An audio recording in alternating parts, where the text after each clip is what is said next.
It's now time for you, the audience, to start asking the hard questions. So we're going to take questions from you both written down and from the floor.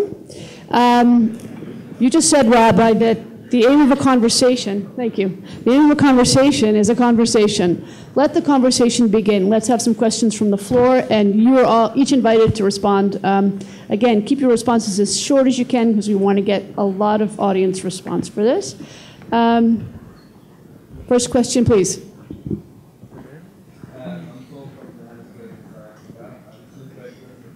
Hold on, can everybody hear? We might need a microphone here. Okay, hold on, we'll get you a microphone.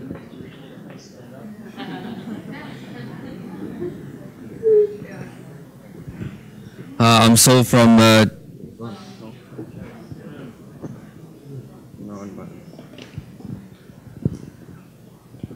Who's the next person with a question? We'll get you a microphone. Okay, we're up there at the top.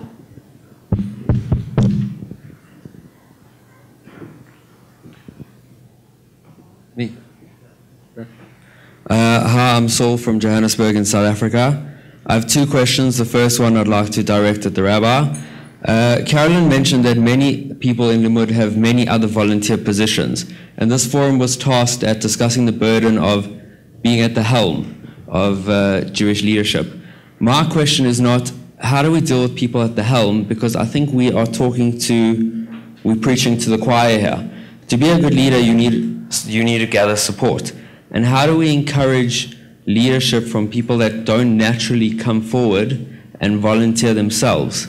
And how do we do this in a natural, genuine way without trips overseas, trips to Israel, parties, alcohol, like a genuine interest in leadership? The reason I directed it at you, I apologize, is because you used the analogy of leadership as a discussion. Yeah, to rephrase the question, how do you get people involved in the discussion? I mean, there's a practical, organizing question of how you go meet and talk to new people, and there's no secret about that. That's true of any NGO, any labor, anybody who's gone door to door and met people and social networked. That's a policy issue. I think there's a much more primary thing, which is if people aren't interested in Judaism and in Jewish collectivity, there's no way they're ever going to take up the helm of an organization. So the real question is, how do you get people interested in Jewish collective identity? I'm not talking about the helm of an organization. I'm talking about leadership encouraging people to just get onto the ship. Yeah, I mean, if I knew how to reach out to the other 90%, I'd have the answer. My other panelists probably know much better than I have no idea. Anybody else want to take a shot? Yeah. Oh, yeah. I think you're absolutely right. I think the thing is to get people interested in the first place. And I think what Limmud tries to do, obviously I'm very pro-Limmud, is to provide a massive range of stuff. So it's not that we have an agenda, we don't have a particular focus, we keep it very open, and the people that put together our program are the people that put together stuff they're interested in. And once they're there, yeah, of course we use alcohol and we use the bar to persuade people to do things, but actually we give people lots of chances to do small things. So it's not just taking on that big role, but they build up slowly. Limmud, for an example, is a bigger, broader organization, but the committees that I serve on, both secular, religious, Jewish and not, are more focused, so it's a lot harder to target audiences for specific areas of interest. Yeah, I think that's true, and I think it's about getting them through the door, but then even in that, I volunteer in my synagogue, which is very targeted. I think then it's about giving people small things to do that make a difference. So it's not waiting for them to step up. It's like you say, you have to go out, you have to talk to people, you have to engage them in the stuff they find interesting within the constraints of what you're doing. Okay. And my second question is... Excuse me? Sorry. We're going to need to limit your question. You have a turn again at the end. Anybody else want to respond to his first question? If not, let's take the question from way in the back up there, the microphone up there. And microphone folks, if you can sort of anticipate by looking at the hands, that would be really helpful. Until the microphone gets to you, I'm just going to intervene with a question about a question.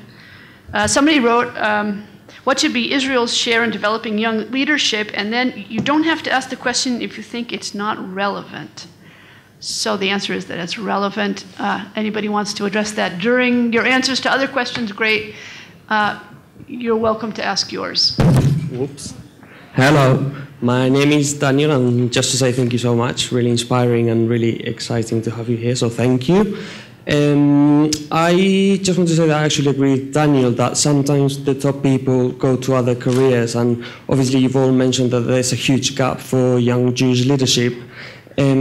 My question is Jewish leadership a sustainable career option full-time? Because many of you have great jobs that I also really, really admire, and like, you know, even Caroline, you just said, you know, in my professional life I work as. Is Jewish leadership an option professionally? Thank you. Well, I can give you my personal example. You know, I'm not a career Jewish leader. You know, I have my own career. I'm senior advisor of a real estate private equity fund, but I have a family, 3 kids. But yet Jewish leadership is one of the things that I do with the most passion, and I think you can do it. In days, 24 hours. With 24 hours, you can do a lot of things. And if you have the passion and the vision, you can run a career and you can be a Jewish leader.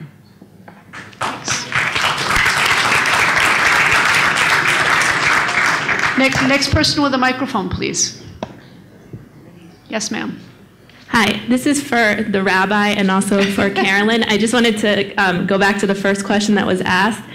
And in your discussion about normative Judaism versus aesthetic Judaism, one thing that I've personally noticed in the American Jewish community that I come from is I sometimes feel like Jewish organizations outside of the synagogue realm, like you said, they're scared of alienating people if they introduce any of that religious or normative element. And for me personally, like the federation where I come from and other organizations, I think they do a really great job, but I feel like the religion is almost taken out of it. It's an expression of Jewish values, but it's not something like that's inherently, I feel like, part of those organizations. And then somebody like me, I feel more inclined to go to my synagogue to get that side of things, because those other organizations just seem scared of it, or scared of alienating people. Thanks. I mean, I really believe that that's the central challenge we're going to face in this generation in the United States, is how can you cultivate a kind of normativity? Sorry. I knew you would disagree with me.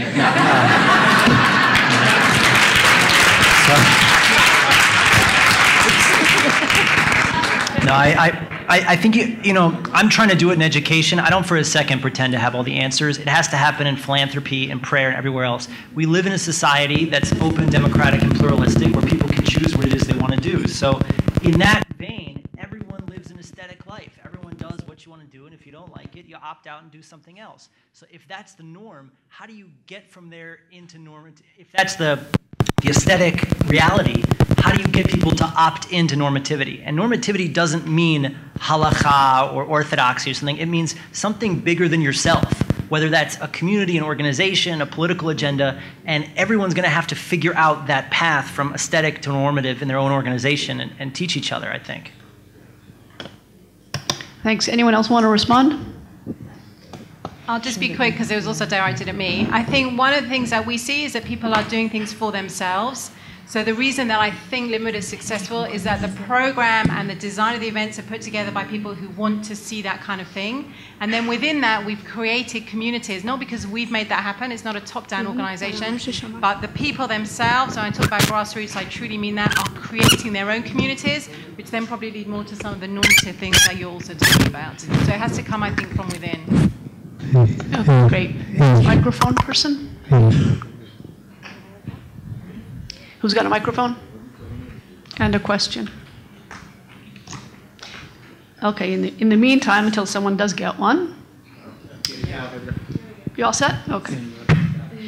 My name is Edgar from São Paulo, Brazil. I have a little bit a different perspective. When you say about tomorrow, I think sometimes we miss a bit today. And there are, I think, existing young leaders. And the big challenge is how does the older generation, or let's by now call it the old school, interact today with the current young leaders? Because I hear a lot that we have tomorrow, we're going to have young leaders. For 10 or 15 years, I'm already part of a community.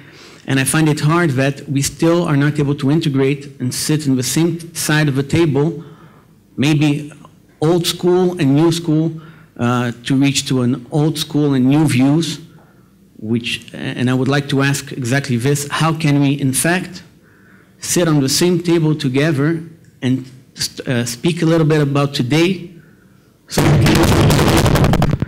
that we can reach tomorrow? Go ahead, keep trying. Yeah. You're really good at that. Thank you. Have you finished your question, or are you too afraid to keep continuing? So, how can we address today so that one day we can get tomorrow in an efficient way? Thanks. Good. Well, first of all, I'd like to welcome the Keren Asad Young Leadership Kesher Mission, Julie Koshitsky Mission.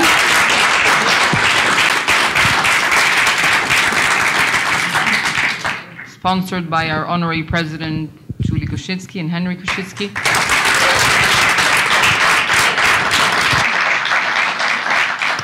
Well, to give an answer to your question, Edgar, I think Keren Asad is one of the examples where these two kinds of leadership meet. The executive, which is sort of the ruling body of Keren Asad, in fact, sits together old leaders, old in terms of old in the organization and in terms of old of age, and young leaders, because we try to find a common agenda where these two kinds of leadership, of people and of agendas come together. So I think, and I'm glad that you, in fact, are participating in this conference because you realize that this is exactly what is happening within the organization. So it's not about alienating the old, because we have a lot to learn from the old. It's about adapting the old with the new. And this is, what we try to do with Keren Asad. I'll just add to that. I agree. I see it happening all the time. I think that a few years back, there was this paradigm of the establishment and the anti-establishment, and I see every day that those two camps sort of vanishing, and the idea of the melding of the two really happening. I see what we call young social entrepreneurs becoming Jewish professionals. And just to answer the question above, I wasn't quick enough on the trigger. I think that being a career professional in the Jewish world is something that is very respectable and that more people should do. And I think that there are fantastic opportunities in the Jewish world, and I hope that there'll be more of them. But I see it happening all the time. I see that people from the professional world are taking on more risky or entrepreneurial initiatives, and I think that there's a flow that's happening between what was considered more the establishment and the anti-establishment, and perhaps it's not happening quick enough, or it could be happening faster, things like that. Absolutely, but I think it's definitely happening now. And you're a great beatboxer.